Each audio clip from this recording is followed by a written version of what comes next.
Hi everyone, this is Alan McKay, and I want to officially welcome you to this training series. I'm really excited to get started. Over the next couple of days, we're going to be covering a lot of industry techniques using industry-proven tools like TyFlow and Phoenix FD inside of 3ds Max. Some of the topics we're going to be covering is going to be realistic dynamics and fracturing, creating complex setups for entire buildings with glass, floors, metal, and every individual material of the building constructed is being simulated for destruction using a real feature film workflow. You are also going to be learning how to set up everything properly so everything is built for speed and optimized to simulate with stability. You'll also learn to tessellate geometry, add detail and displacement to your building destruction through a post-fracture process. I haven't seen anyone cover any of these topics mentioned above, especially not to this extent. So my main goal of this crash course is to get you to learn everything the right way to do destruction, the same way that we do in the industry, rather than a lot more of the basic setups that I've seen more recently. So finally, we're going to be using Phoenix FD extensively to create large-scale pyroclastic dust, smoke as the building collapses, as well as simulate realistic explosions, and so much more. As I'm recording this, I'm going to be posting these videos for you in an email, so keep an eye on your inbox as I'll be sending out new lessons as they become available. I am so excited to get started on this training. If you have any questions, let me know. I'm making myself available throughout the training to answer your questions and help wherever I can. Finally, as you work on the series, I want you to post updates to each lesson on your Instagram, your Facebook, or your YouTube, wherever you want. You can tag me at Alan McKay Official on Instagram, so that way I can check it out as well. Okay, let's get started. Okay, so here is our building file, and we're going to be destroying this building in the upcoming lessons. What we're going to be doing now in this particular lesson is we're going to build the initial fracturing, the dynamics, the setup, everything else. Bear with me though, because the first part is typically the less exciting part, and that is getting everything set up. But if you don't understand how to do this, then it's going to cause a lot of problems, a lot of limitations down the line. So far, I see a lot of tutorials coming out for TyFlow and other packages that really are in tutorial environments. They're a sphere or something silly. They're not real production files. They're not production setups. They're not production proven. And because of that, it's very easy to think that you're confident and competent with what you're doing until you actually get a real shot. And then everything that you've learned falls apart. So bear with me, because I know some of us are very anxious to get in and get started, but if you don't do this right, then it's going to cause a lot of problems, a lot of headache down the line. So initially we got our building, and provided that you got all of the scene files and everything for this, if you downloaded all of them, then this is what you should have. So I've just saved this out into a different directory, so it's all good to go. You'll notice that this is our start file. There's also this railings.max, and that's because we have our windows, we have our window frames, we've got our roof, we've got our walls, we also have the floors in here as well. And the only thing missing are the railings that go around these buildings. And that's just because the mesh, it isn't that dense, but it's dense enough that I found saving files and opening them were a little bit slower. So I figured later on, when we get to doing the dynamics of the railings bending and buckling and reacting to the building collapsing, that's when we can get into how to set that up. But for now, I figured we can keep it separate in a separate file, and it's just a matter of importing them in when we actually need them. Okay. The other thing I just want to mention is we're going to be actively working with layers. So if you click the layer button here, it should bring this up. It could very well be located down here somewhere. If that's the case, just move your mouse over and drag it up, right click and dock it to your left. This is the best way to work, just because we're going to be using this quite often. Okay. Now, a couple of things to keep in mind is we have our environment building, and so we can turn that on and off, or we can turn off the individual layers. As we can see, the railings are empty right now. We'll add them in later on. But we have our floors, we've got our glass, we've got our window frames, we got the precast, which is the walls, and then we got the roof on top of that. These are all the individual layers, and it's important to have things set up this way so that way they're ready for destruction. You might try and download a model from TurboSquid or something like that, and it's not set up for destruction, it's not going to work with dynamics properly. So this is all set up in a way where it's good for dynamics. It's also instance where we can add detail, chamfer the edges, things like that if we needed to add more to it. So it's all good to go. So the only other thing to keep in mind is that we have this asset ship, and I have the high-res model, but we don't really need it, so I've kept it out of here. But we have the proxy version, which is this spaceship, and this spaceship is going to fly into the building. And so the whole idea is that it got shot in the previous shot. It got hit and it's on fire, there's smoke billowing out, and it crashes into the building and then explodes. And that's going to cause the entire building to collapse. So, there's a locator here, which is actually the animation, and then the ship is parented to that. Finally, we got our camera, and we got our lights. So I've already added our lights in, there's nothing fancy, but we'll get more into that later on. For now, I'm just going to click the Make New Layer, make sure you got nothing selected first. I'm just going to choose Effects as the name, click it again, and call this Dynamics, and that's going to make sure it's blue, or whatever the active layer icon is, and that way all of our effects will land in here. So, the first part is that we need to set this up in a way that we can do all the dynamics, we can work with this file. So I'm going to use TyFlow, there's a little icon here, and I click it, just drag it down the viewport anywhere you want. And then, in the Modify panel, I can go Open Editor. Or, you can access it up here as well. So right now this is called TyFlow 001. We're actually going to work with lots of systems. Like I said, a lot of the training out there is kind of misleading because it's not set up for movie production or commercials. It's set up to just do something nice and cute, but not in a way that really thinks ahead about, well, what if you have a big building and you're going to be doing a lot of heavy dynamics to it? How do you set all that up? So that's what I want to be focusing on.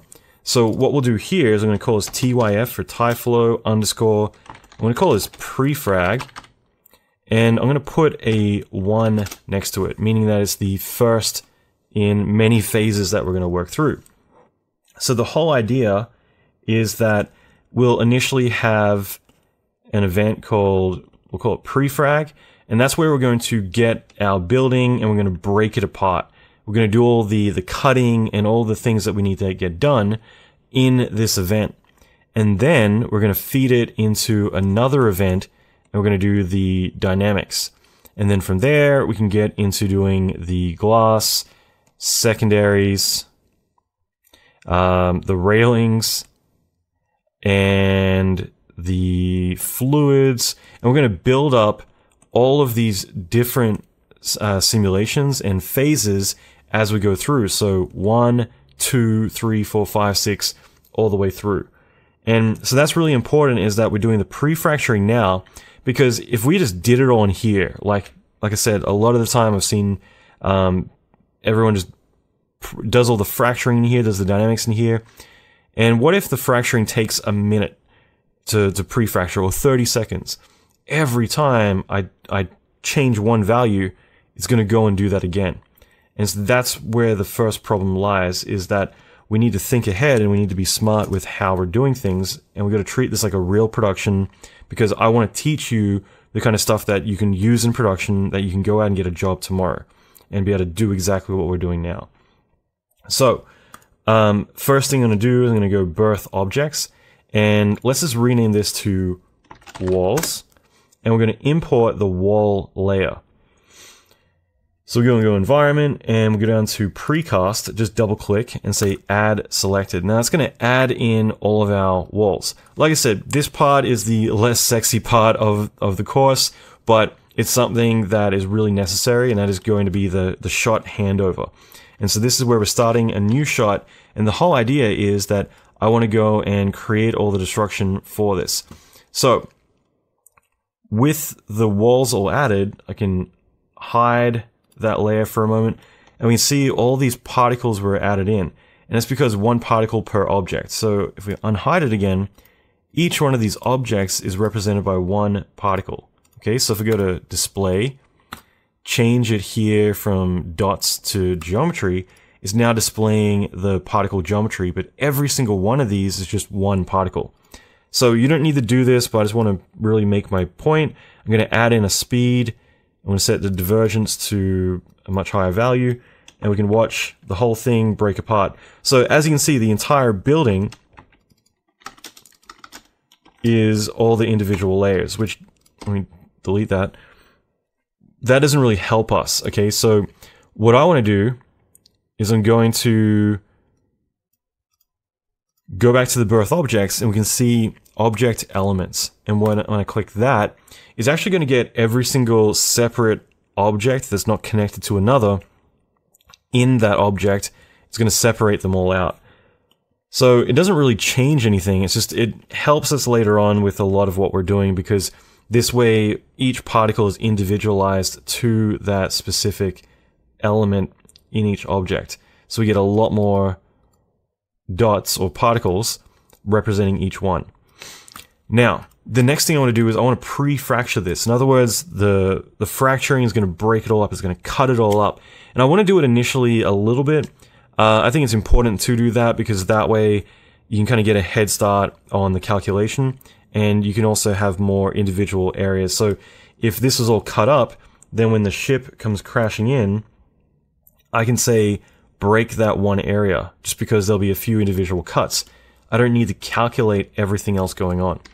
So going back to my first frame, I'm going to go and I'm going to add a Voronoi. I'm just going to click on here and hit tab and type in Voronoi. Okay, so there we go. Hit enter. That's going to add in the Voronoi fracture. Now, we can see right away that's starting to cut randomly across all the objects. So the Voronoi, and I can turn this on and off just by clicking on the left-clicking on the right side of it, but we can see it's cutting the geometry. And that's what the Voronoi fracture does. What it actually does is it distributes points around the object, and based on the points, they create cuts throughout everything. So if I actually go down here to the very bottom, you can see show cloud points.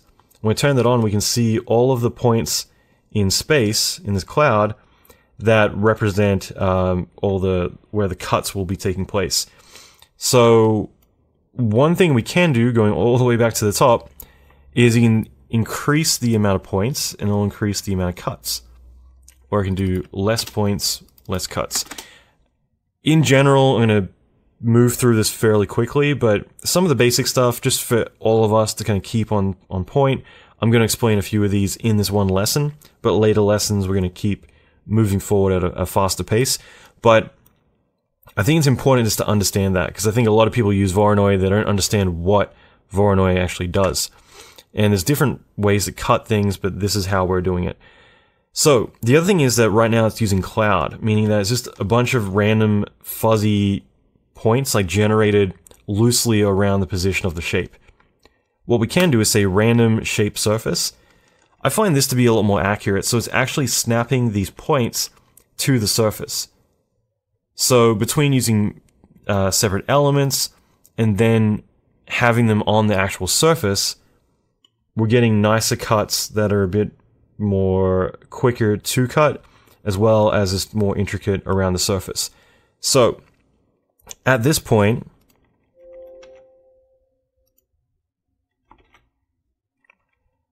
I'm going to add, I'd say about 50 particles is probably a good amount. So I say 50, and I'm also going to go down the very bottom, turn off those display points, just because it's distracting. But now we can see we got a lot of cuts. So this is good. It just kind of gives us a head start, because now it means that we could break a few of these pieces without needing to break the entire thing. And it's just going to make things a lot quicker. So the interesting thing is, if I turn this off and then on, it's going to recalculate every time. And it's not too bad on this, but some of the other geometry, there's a lot of it, and it can be a bit more intricate. So turning it on and off all the time tends to get a lot slower. So this is why we're setting things up as a prefrag, because we can set that up initially, and then from there, we're able to calculate it once, and then be able to do all the other stuff we're doing. So it's going to speed things up quite drastically. So the next thing I want to do is I'm just going to create a new... In fact, I'm just going to right click and copy this and paste it in here. And this new one, I'm just going to drag a birth object up here. And that's going to create an empty one. We'll say object elements. So I'm just setting this up where it's easy that we can copy it multiple times. And I'm just going to rename this to, let's call this frames for the window frames. And one thing that as we go along, I'm going to create the floor, the glass, all the individual pieces. Now, another important thing is, like, while we're actually importing all of this stuff and setting up all the pre-fracturing, it's going to be important for us to be able to tag all this right now before it becomes a big mess. Because later on, we're going to be creating a very complex system, and it's going to be very hard to be able to control individual things because they're all just kind of grouped together. So it's important that we set this up now where they're all tagged in a way that we can access them later on. So going back to wall, I'm going to hit groups, just typing that in, and I'll put that down the bottom. And what I want to do is I want to assign a value to this that later on, imagine like a really complex system with nodes everywhere, and I'm trying to access in one event with thousands or millions of particles just the window frames or just the wall. It's going to be very hard unless we tell them early on at the very beginning that this is a wall. So that way later on I can access just the wall or just the frames or whatever. So this is really important. Now usually you would use these simulation groups. And at least in the current build, well, it's actually been for the last several builds of Tyflow, there's been a bug where if you use these groups as well as physics or physx together, the dynamics don't work. And I've been too lazy to report this. I've been traveling too much. So if anyone wants to go and put together a file to demonstrate this or just report it at least, I'm sure everyone would find that valuable. So right now, if I want to use tagging or groups with physics later on for dynamics, I can't use the simulation groups. I can use the export groups. So make sure this is set to set, which means it's going to override it with the tag that we're doing. So I'm going to set this to A, and that means that walls are group A. I'm going to copy and paste this in here, and I'm going to set this to B. And you can see that there's a little bit of a lag whenever I'm doing this because it's having to recalculate the whole system every time. So it starts to add up. So I'm going to right click copy. I'm going to disable these actually, and then copy it. And I'm just going to paste this a bunch of times. And the whole idea is that I'm just setting my system up now.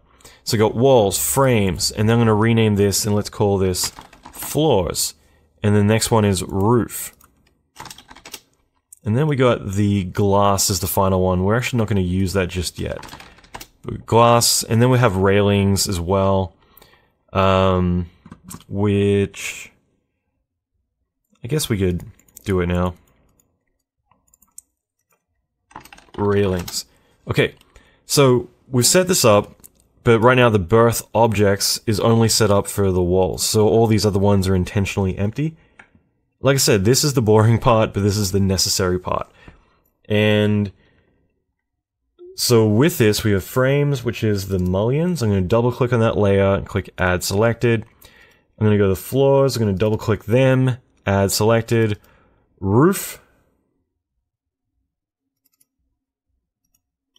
And then we got glass and we got railings, which for now we won't worry about. So let's just deal with these. I'm going to turn the walls on, the frames on. Oh, and the the frames are already like cut a little bit too much. Okay, so with the frames, we could probably set this to 5, I think. Yeah, and that gives us a good amount of cuts. I think that that works pretty well. Just so it breaks it up a little bit, but if we need to break it more, we can later on.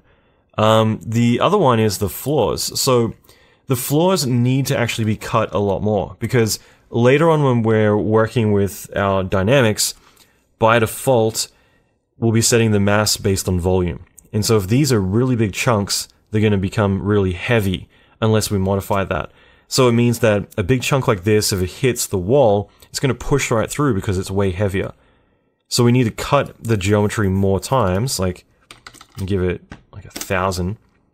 And that way the pieces will be broken down a lot more. They're not going to be as ridiculous. So I think that that's good value to work with. And then I guess finally we would have our roof, which again, not a big deal. I think keeping it 50 is fine. So let's just turn all of those on. But as you can see, it's starting to calculate down there, just importing each and every one of these. We've got the groups we're going to do in a second, but we've set up the Voronoi fracturing, so the walls happen, the roof happens, the floor happens, the window frames happen. And now it's already starting to slow down. And that's why we're doing it all in one system, because we don't need to modify this again, so we don't have to worry about calculating it again. So, finally, with our particle groups, we got A for walls, frames can be B, and then floors, we're going to make it into C, and you can see there's a little bit of lag because it's having to recalculate every single time. So, what we can do is right-click up here and go Disable Flow, and then that way I can do this really quickly.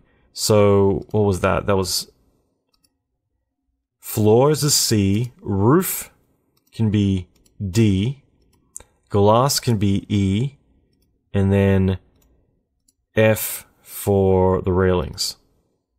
So E, F. Make sure there's nothing else selected other than that one letter. So now that's set up, I can right click and enable my flow again. And while you're emailing Tyson, it'd be really cool to tell him it'd be great if I could just disable an event really quickly just by clicking there. That'd be really handy, because I kind of hate having to right click and look through there really quickly. Alright, so now that we've got that set up though, we're good to go. Now we have our ship flying through, and you can see I can scrub this fairly quickly because it calculates once on the initial frame and then we're good. So what I'm going to do next, I'm going to click New, and now we have a new system set up. I'm going to call this one TYF2 Dynamics. And that's going to allow me to have a new system, which we're going to do, like, pretty much everything is going to be done in here. A majority of our explosions, everything is going to be built from here. So, to do this, I'm going to create a birth flow, drag it up, click and add in our other system, and that's going to allow me to import in what I'm working with. So right now, if I were to hide the old one, you can see everything's located in here. So I'm going to change my display to geometry. The whole thing's being imported. We don't want that. I just want to import the walls. So to do that, I'm going to say, just give me the walls. Because it chose A, or B, or C, now I'm able to actually use just the active group that I choose because they're tagged. In other words, the tagging is coming in with it. And same thing if I just wanted to display, you know, there, but in this case I'm going to go to birth, I'm going to say just import A. And we're going to rename this to walls.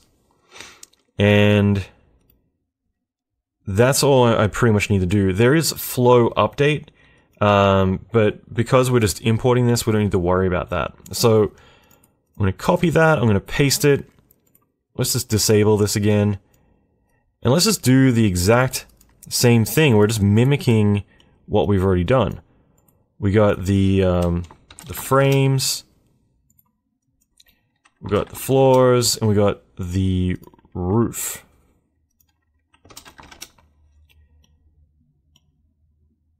So by doing this, it means that all of this is set up. I can enable it. Actually, sorry, let's keep it disabled and let's just set up the groups again. B, C, and D. So now when I enable this, it's calling the original system. So it's pretty quick, but if I turn this on, it's pretty quick. It's not fracturing anything. It's not doing any of the calculation here. It's just reading it in, which is very quick. And that way, you know, I can still scrub pretty quickly through this. It's calculating a lot of stuff, but it's not really doing much with it. So the next thing I could do is actually set this to 70.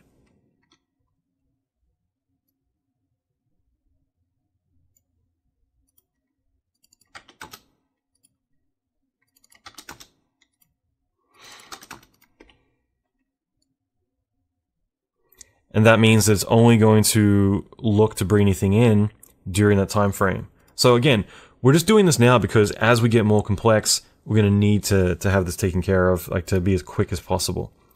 Okay, so next up, I want to bring this in, and I'm going to set this up into a dynamic group. So we're just going to dive right into getting this to, you know, be destructive. What I'm going to do, I'm going to set up a new group, and let's just call this, let's just add a physics shape, and let's just turn those off, and let's just keep the walls. So you can notice there's a circle at the bottom here. I can just drag that onto this circle. It's going to say, well, how do you want to trigger this? What condition do you want? I just want this to be a send out, which means as soon as it's created, instantly in the same sample, it's going to jump down into here. So as we can see, we now have this working, and I'm going to change this to geometry, and let's just do it for all of these. Oops.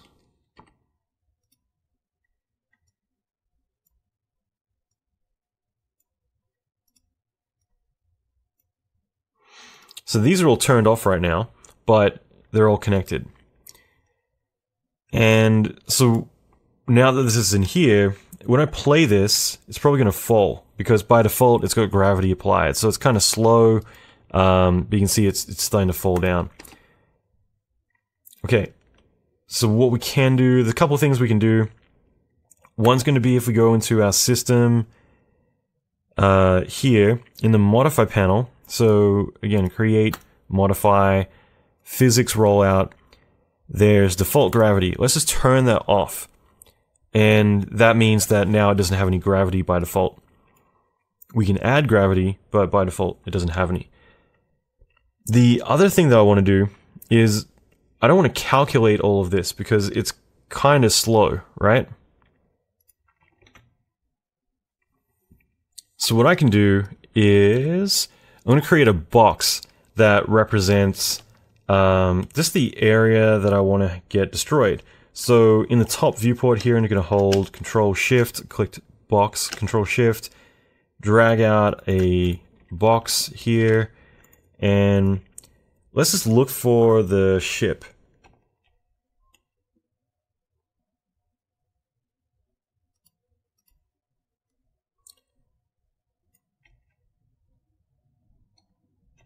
Because the ship is going to fly in, and I want this to be roughly around where the ship hits.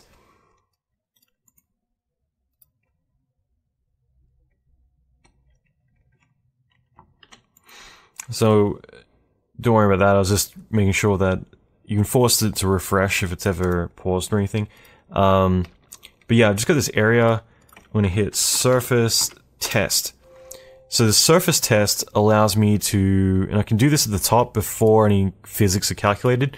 This is all going to be done in order, so I'd rather do this before anything heavy happens because I'm actually going to tell everything outside of this box to go into a different event. And that's going to help speed things up. So for now, let's just do this. Let's go and add a delete. Just temporarily so we can see this in action. And I'm going to click my surface test. I'm going to pick that cube. So I'm going to say these particles if they're outside of the volume of this cube, they get deleted. Okay? Now, with this cube, I'm going to right click, I'm going to say Object Properties, I'm going to say Renderable, Display as Box. And that way I can see this really easily.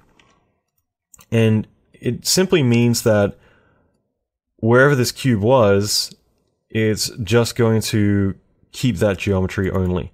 And it means that now if I were to play this, you can see it's calculating a lot faster than it was a moment ago, because it only has to calculate these particles. And that's good for me, because I just want this to calculate when it comes close, right? And so the next thing is that once we've established we just want these ones to calculate, I also want these to break when the ship gets close, because I want this to have a bit more detail in the area of impact. So that's really easy as well to do, and that's just a matter of setting this up in a way where we can sample the distance from the object. So easiest way to do that is do another surface test. It's better to calculate on the first frame, that way it's not going to calculate in real time. But I'm going to move this down to the bottom here. I'm going to pick our ship model. And I guess from here, let's just create a display operator just so it's got something to move into. Link it up. And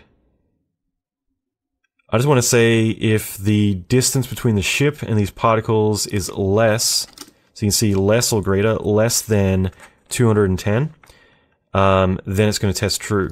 So where did I get that number?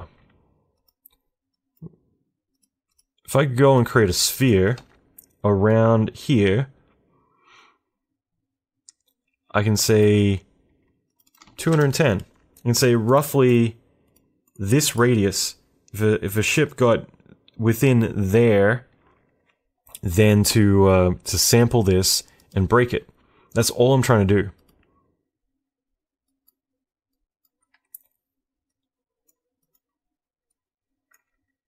So let's just make a bit more room.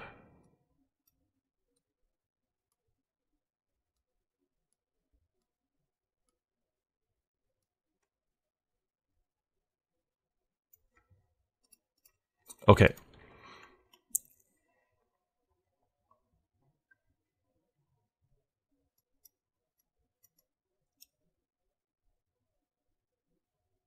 So as the ship comes in, we can see it's already activating based on that radius. So in that one moment, they've moved to a new event. And this new event, we could change the geometry.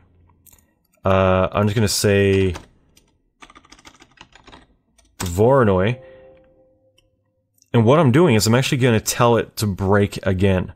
So in other words, it looks the same, but as the ship comes close, it hits and it's fracturing these again. And I can set the points to 20, so it's going to have a few more cuts. And already we know that doing the random shape on surface gives us a better result as well. So now the ship comes in. As it gets close, it now cuts that area. And that gives us a nicer range to work within. So going back to surface test, what if I made this 250? Just slightly bigger, meaning it's going to be a bigger radius, hopefully a bit more to cut. So now we've got a bit more room to work with. Now, the next part would be, well, I want the ship to actually collide with this. We already have a physics shape here, so I don't think we need to set a new one. It'll carry automatically through to the next event. But what I can do is do a physics collision.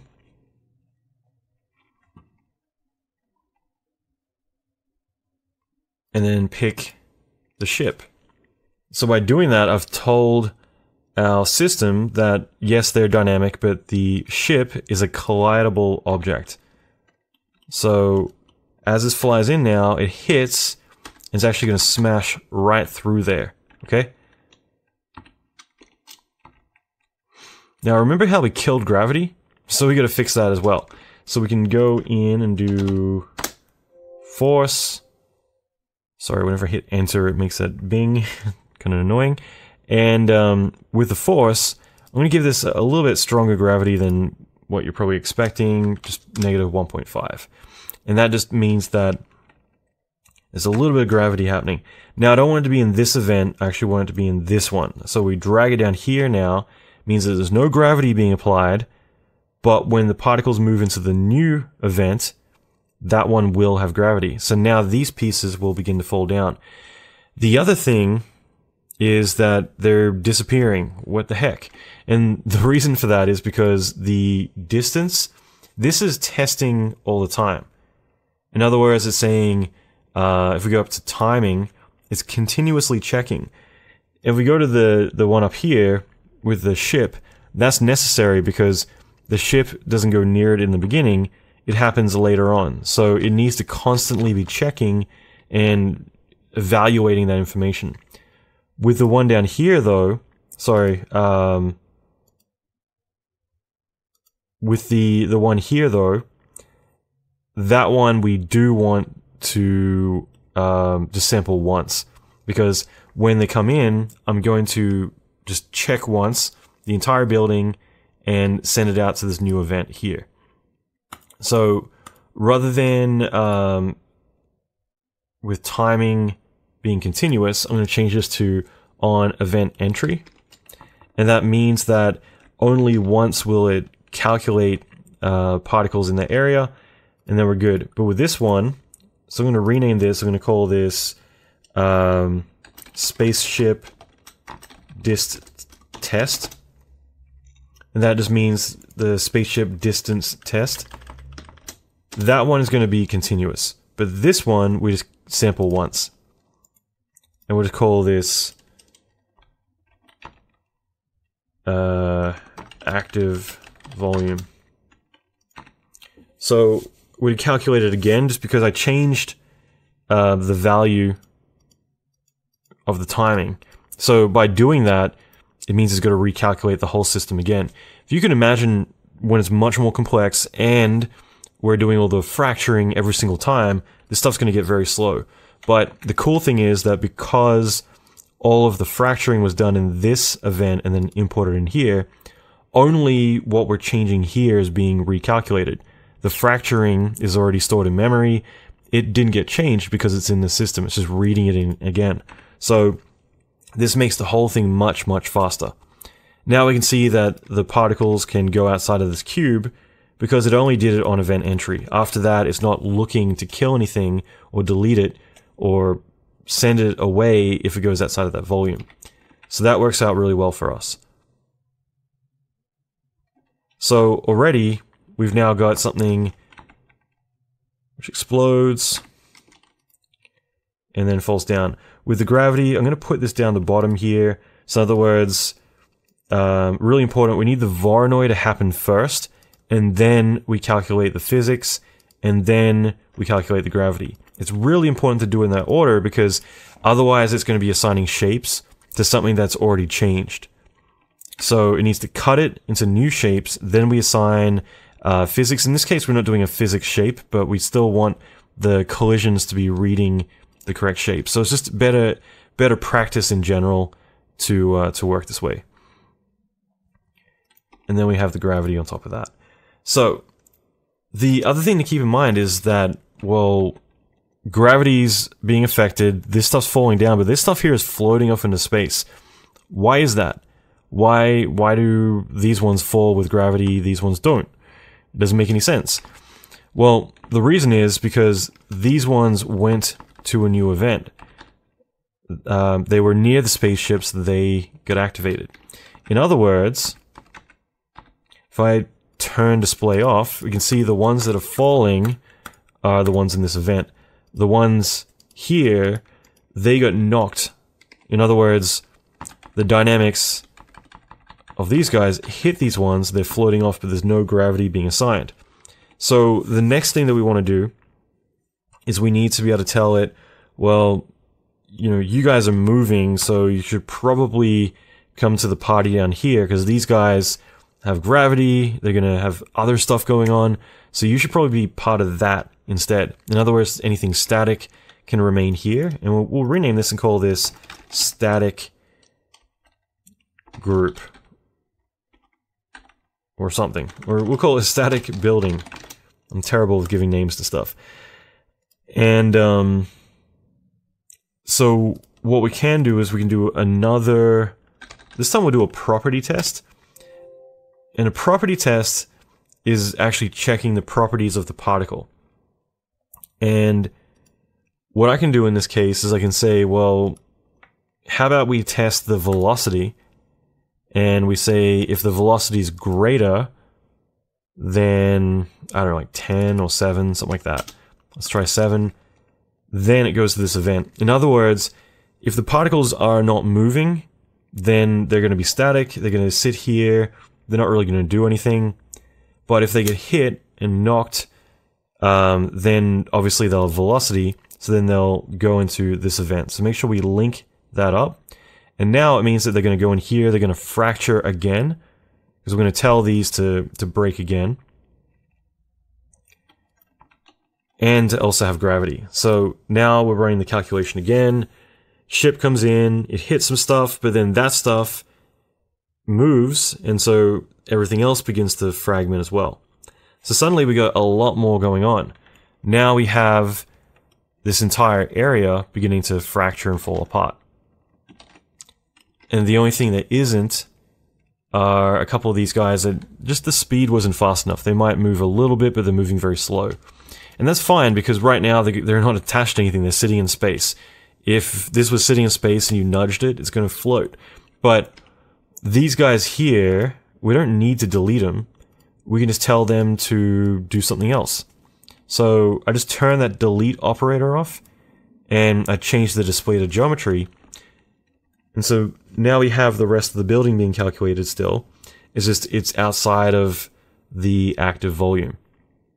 So these guys won't fracture, they're not going to do anything, they're just sitting there chilling.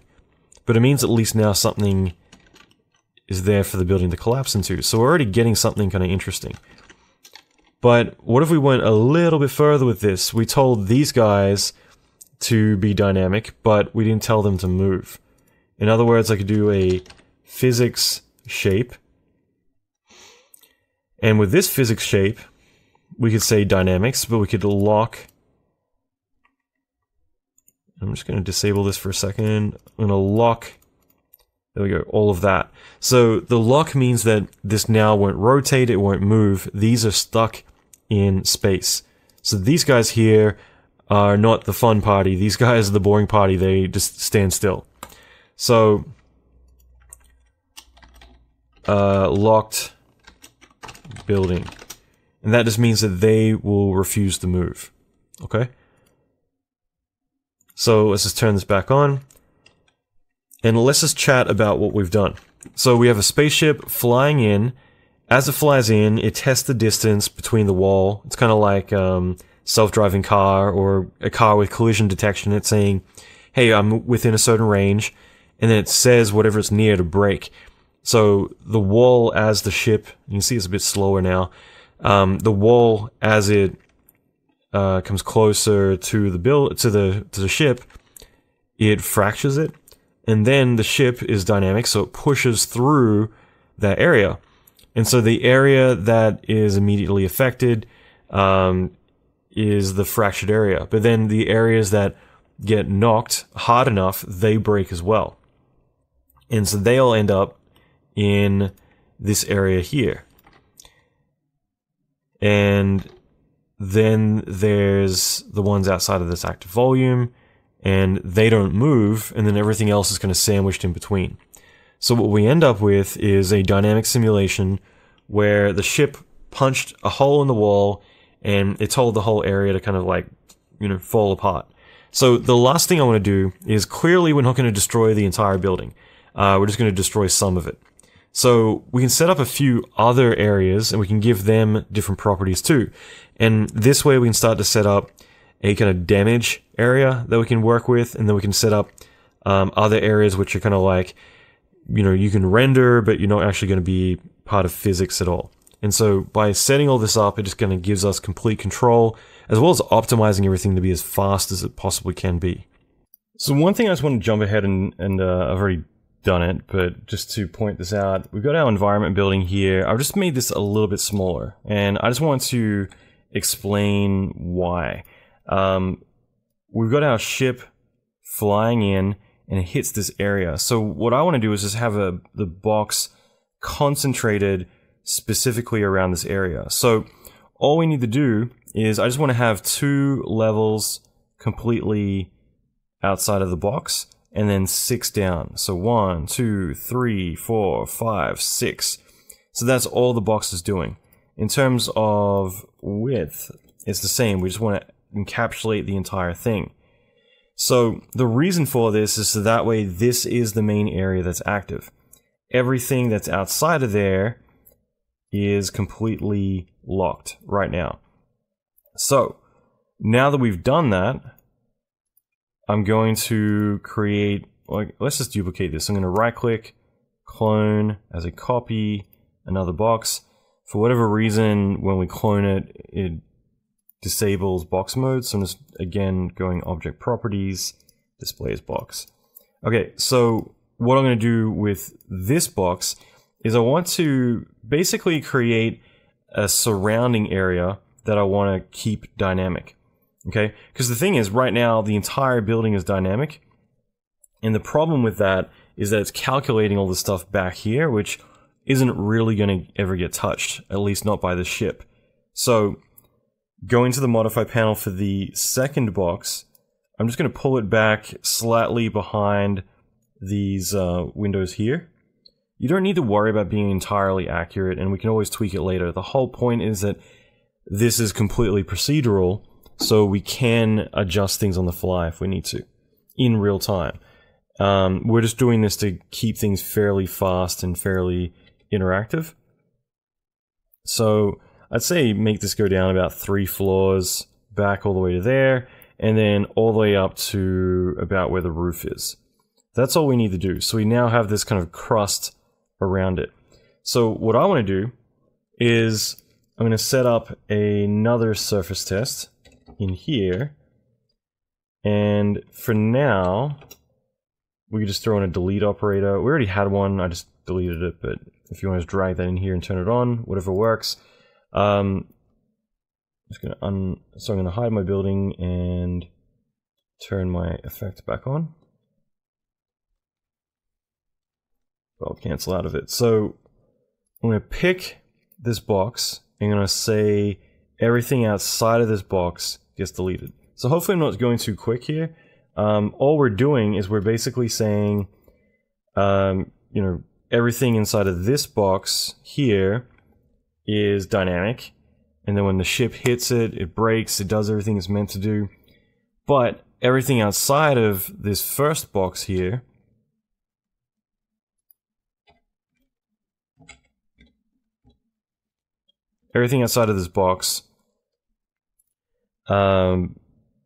it's going to go into here, and that's going to tell it to lock everything, so it's still dynamic, but it's locked, it can't move.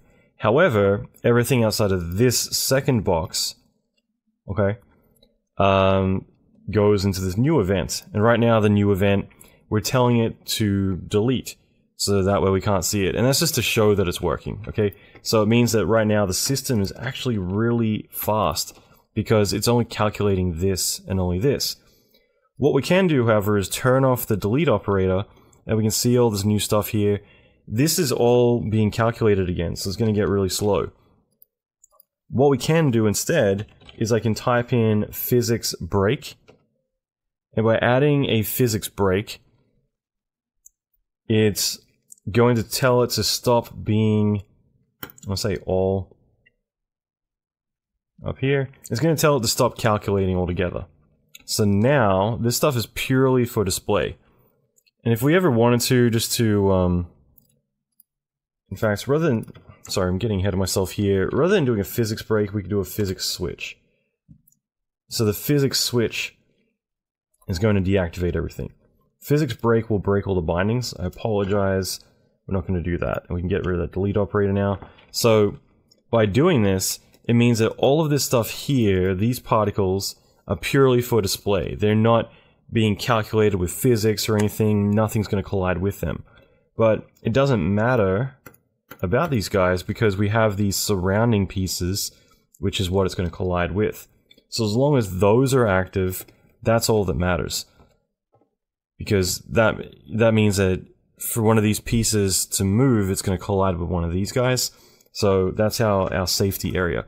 So I'm just going to play through right now, and we'll see the ship flying in. It's still going to hit these guys. It's going to activate that, and it's still got plenty of stuff to collide with here. You'll notice that these ones, you know, they don't have anything to collide with, so they actually fly right through. But all of this, which is all that we care about, is all colliding correctly, and these guys here don't move. So it's in a good space. I'll just play through what we got here. And you can see that we're getting a pretty good sim already from doing that. And the reason we're doing all of this is we're setting it all up in a way that we have complete control, and on top of that, it's very optimized, it's very quick to work with. So once we have it out of crust, we can continue to build on this and we can do a lot with it. It's just more to do with the fact that we want to have control over a lot of this stuff, and I just want to set up a system that reflects that. Now, another thing you'll notice is when this breaks, it all just falls into pieces, which isn't too realistic and it's not really what we're going for. So we can start to set up joints for all this stuff, so that way each piece is going to connect to each other. It's kind of stuck together, and that's going to give us a lot more control. So to do that, all we would do is we would put in a physics bind and make sure we put this below all the other stuff, below the Voronoi, below the collision. We'll have the bind, and with this, let's set this to be a joint. We can enable collisions, and in general, I'm just going to add a bigger threshold on these, so that way they require, or I should say that they're stuck more together.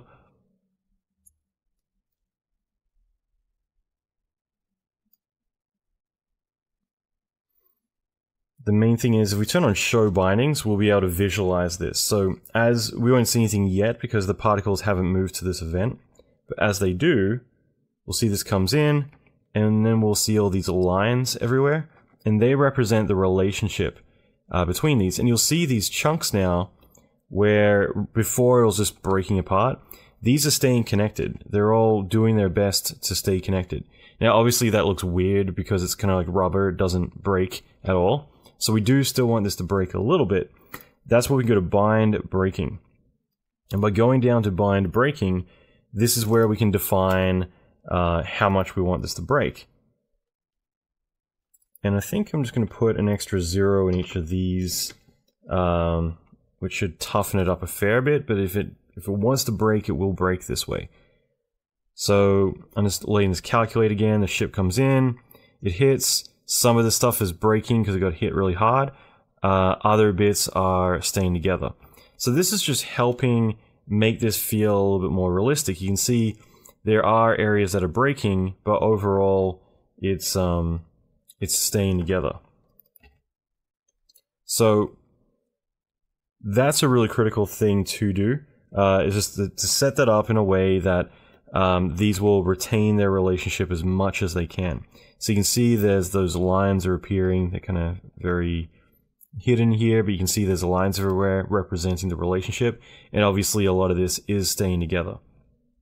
So this is giving us a bit more of a realistic relationship by doing that. If you did want to control this, you just go down to bind distance and max binds. You can say, well, only 2 pieces can connect together, or 3, or you can do more. Obviously, the bigger the range, the more it's going to search.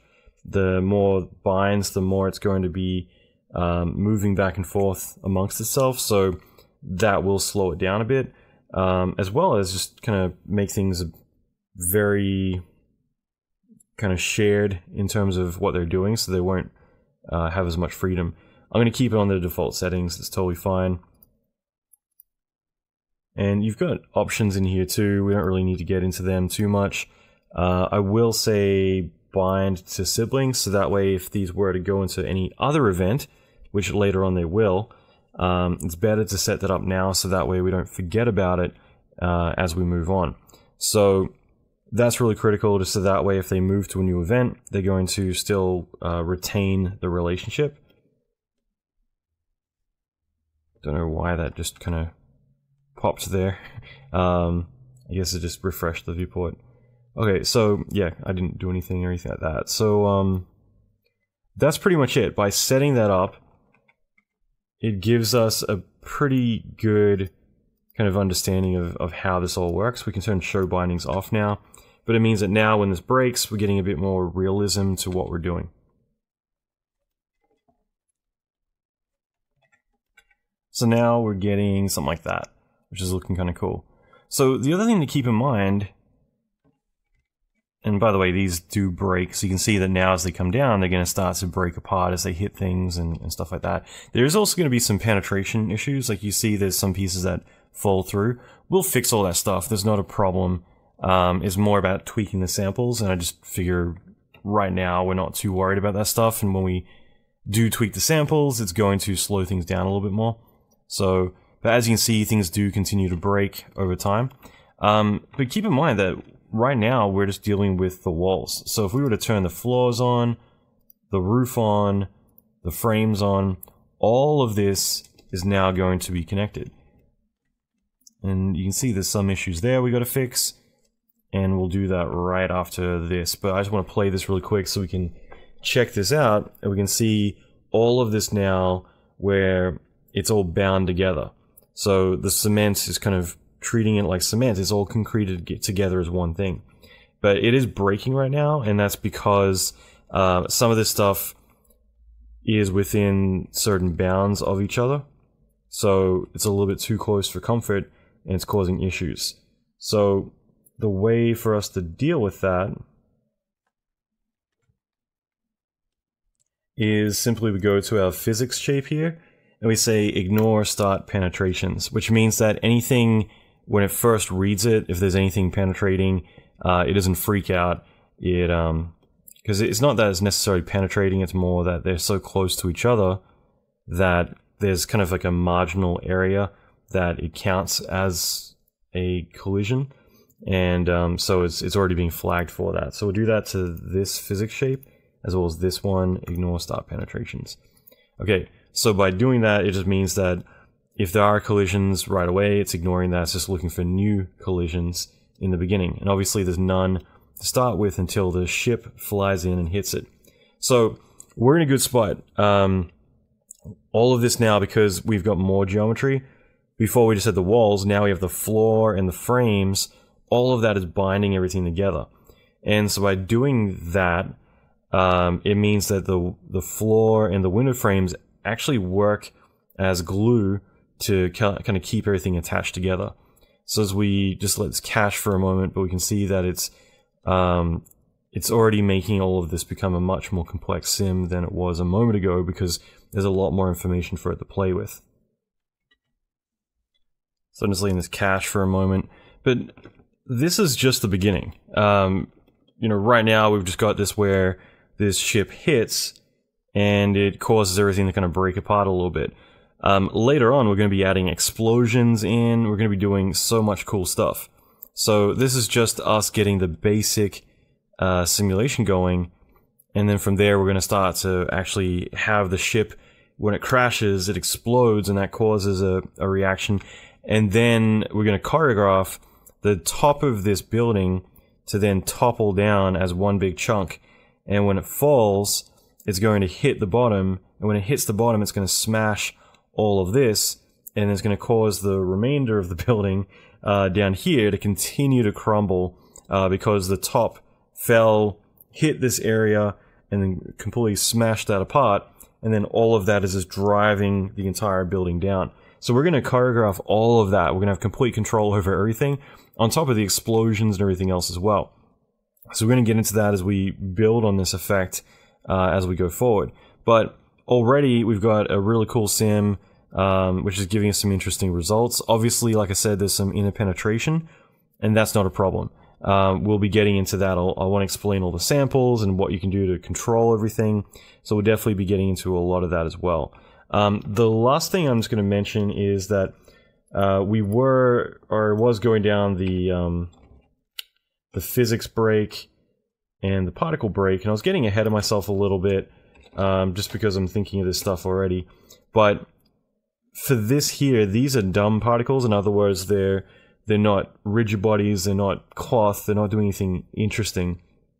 So I just added a particle break. I'm going to choose all, physics break, choose all, and that just means that it's going to kill any connection. It's more just as a, you know, just to play it safe.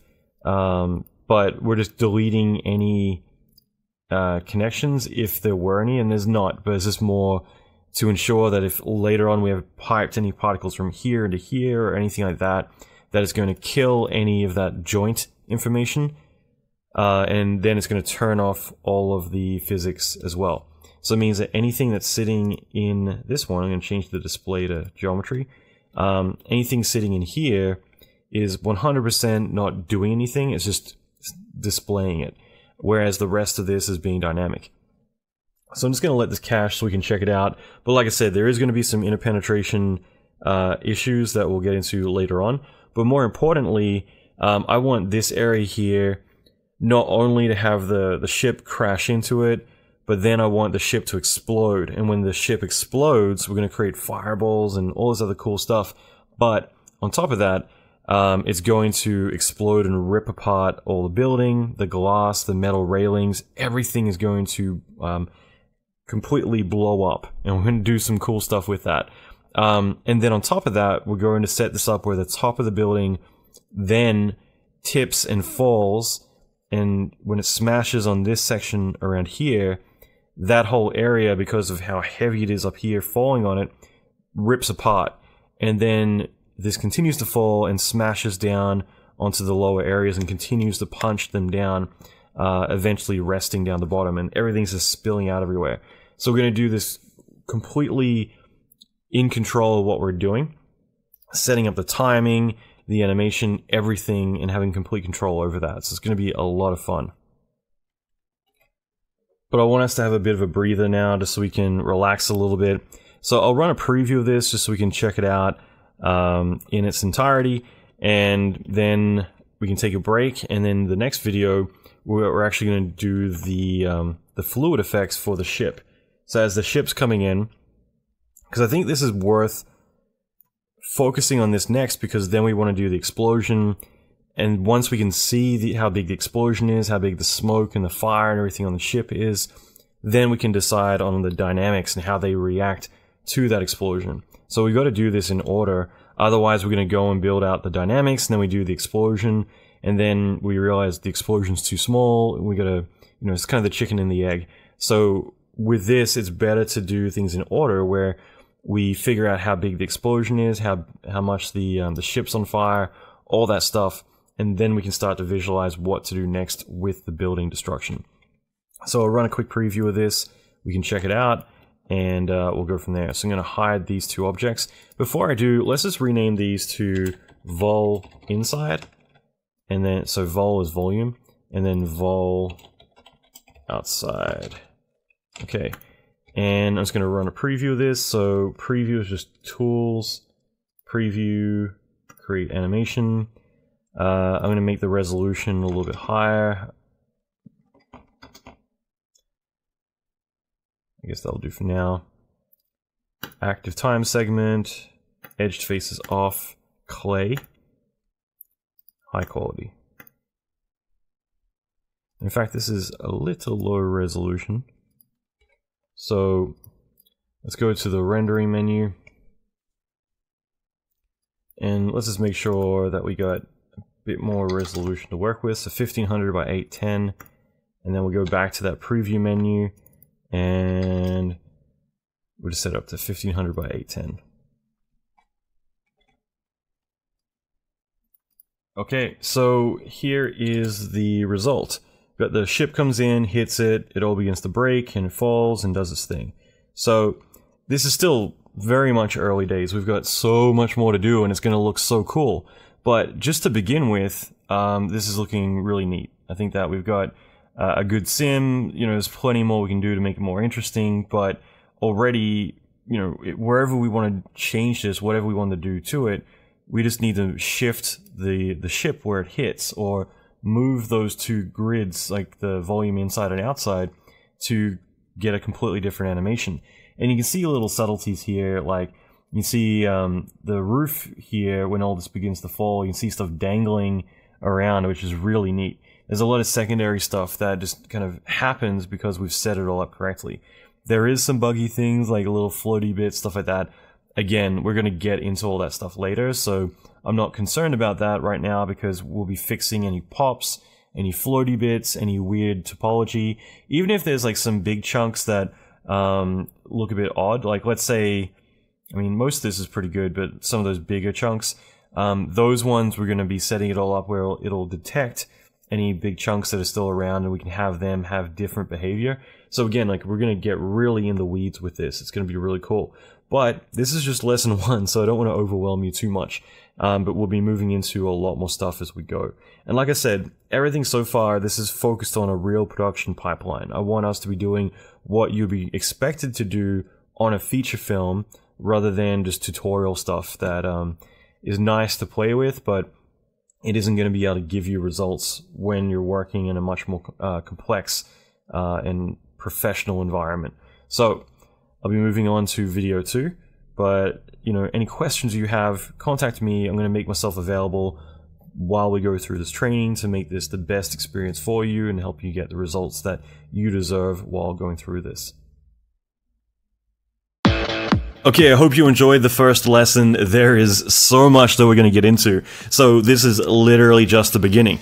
So we've laid the groundwork, we've done the basic fragmenting, but this is just where we're getting started. We're going to be doing a lot of really complex destruction, dynamics. We're going to be building a really intuitive workflow for it. We're also going to be simulating fire, explosions, smoke, and so much more. So I can't wait to go through the future lessons. Keep an eye out for your inbox, because I'm going to be posting lessons as soon as they become available. I'm literally recording these as we speak, so as they come available, I will be sending you an email with updated lessons as we go through this. Again, feel free to tag me on Facebook or LinkedIn, Instagram, wherever you like. I would love to see all the updates that you're doing as we go through this, and this is a chance for all of us to go through it together. So next lesson, we're going to be getting into creating a lot of fire and smoke as the ship crashes into the building, and we'll continue on from there. Lots to come. So keep an eye out on your inbox for the next lesson.